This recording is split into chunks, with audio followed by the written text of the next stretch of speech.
এরপর আপনাদের যদি কোনো প্রশ্ন থাকে আপনারা করুন।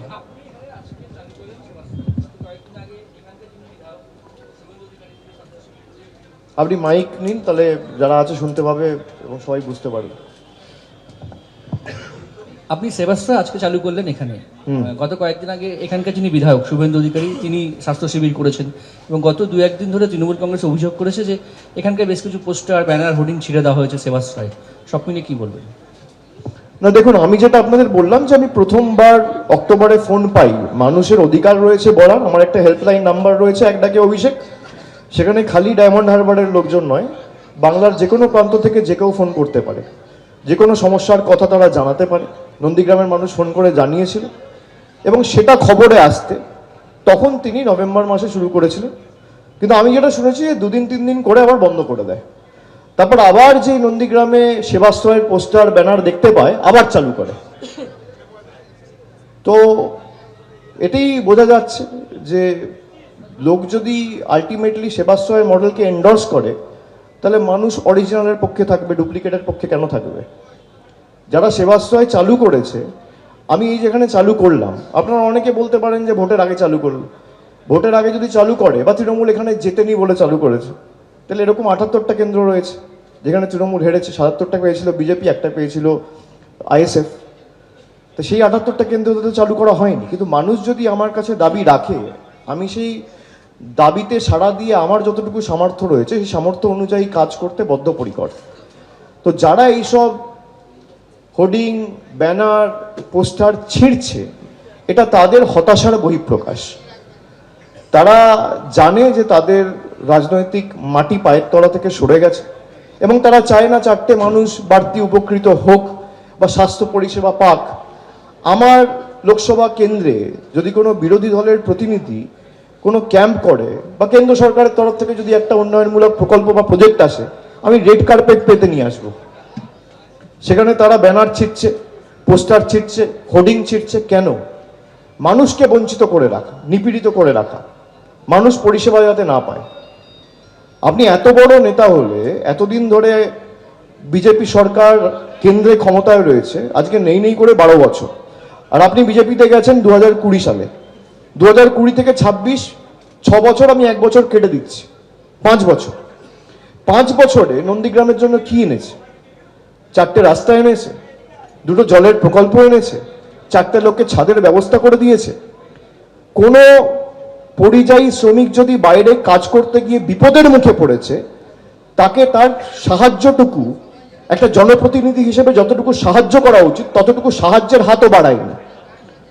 ভীমচন্দ্র বারিক বলে একজন ভদ্রলোকের কথা আপনাদের সকলের মনে থাকবে, যাকে কেরালায় ধাক্কা দিয়ে মেরে ফেলা হয়েছিল।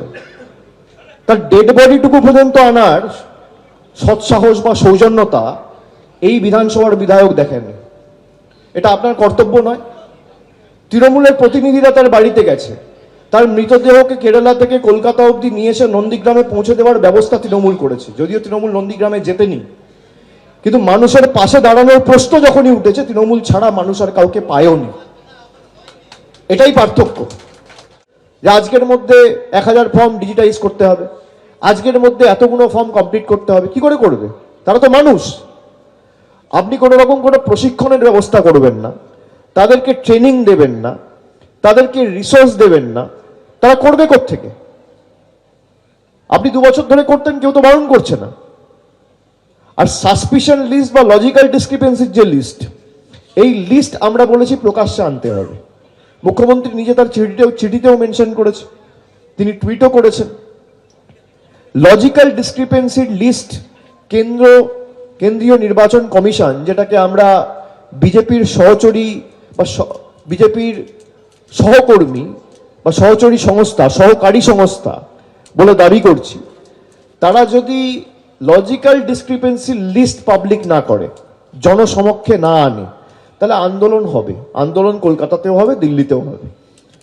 কারোর বুকের পাঁটা নিয়ে আটকাবে। কার নাম লজিক্যাল ডিসক্রিপেন্সিতে রয়েছে, কেন ইলেকশন কমিশন বিএলওদের বলবে না যে আপনারা লিস্ট পাবলিশ করুন? কেন লিস্ট পাবলিশ করা হবে না? কিসের ভয়? তার কারণ আজকে যে লোকটার নাম রয়েছে, কালকে তার জায়গায় অন্য লোকের নাম ঢুকিয়ে দেওয়া হচ্ছে। আজকে যদি একটা বিধানসভা থেকে 5,000 কেস হয়, আপনি দেখবেন কালকে খোঁজ নেবেন 5,000টা হয়ে গেছে 8,000, আবার 4 দিন পর দেখবেন 8,000টা হয়ে গেছে 3,000, 10 দিন পর চেক করবেন দেখবেন 3,000 হয়ে গেছে 30,000। এই যে ডাইনামিক, আজকে 3,000, কালকে 5,000, পরশু 8,000, তারপরের দিন 10,000, হঠাৎ করে 30,000। আমি মালদায় গেছি, মালদায় এক একটা বিধানসভা থেকে লজিক্যাল ডিসক্রিপেন্সির নম্বর হচ্ছে 90,000, 92,000। একটা বিধানসভায় 2 লক্ষ ভোটার থাকে না, আপনি সেখানে 90,000 বলছেন লজিক্যাল ডিসক্রিপেন্সি। মানে মানুষকে কিভাবে হয়রান করার পরিকল্পনা বা চক্রান্ত। এমনকি বয়স্কদের রেয়াত করছে না, বয়স্কদেরও ছাড়ছে না। 85 বছর বয়স, হুইল চেয়ার নিয়ে আসছে, বলছে নাম কেটে দিলে কোনো সরকারি পরিষেবা পাবেন না, সুবিধা পাবেন না।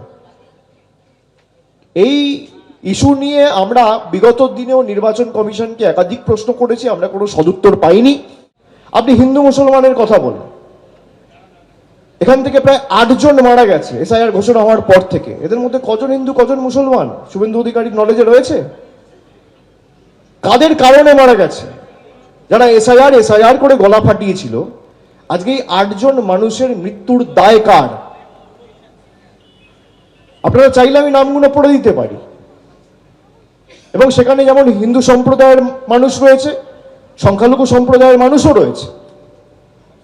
কিন্তু আমরা তো জাতি ধর্ম থেকে মানুষকে মৃত্যুর মুখে ঠেলে দিই না। যারা হিন্দুদের রক্ষাকর্তা হিসেবে নিজেদেরকে দাবি করে, এই 8 জনের মধ্যে 6 জন হিন্দু যারা মারা গেছে, তাদের বাড়িতে কি একবার বিজেপির কোনো প্রতিনিধি গেছে? বিরোধী দলনেতা কারো পাঠিয়েছে? বিজেপির কোনো নেতা গেছে?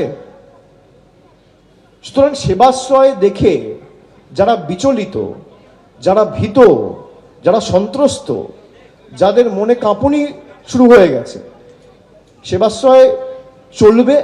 এবং আগামী দিন মানুষ যদি চায়, মানুষ যদি সুযোগ দেয় তৃণমূল কংগ্রেসকে কাজ করার, সেবাশ্রয় প্রতি বছর নন্দীগ্রামে হবে, কারণ বুকের পাঁটা থাকলে আটকে রাখাবে। এবিপি আনন্দ, এগিয়ে থাকে, এগিয়ে রাখে।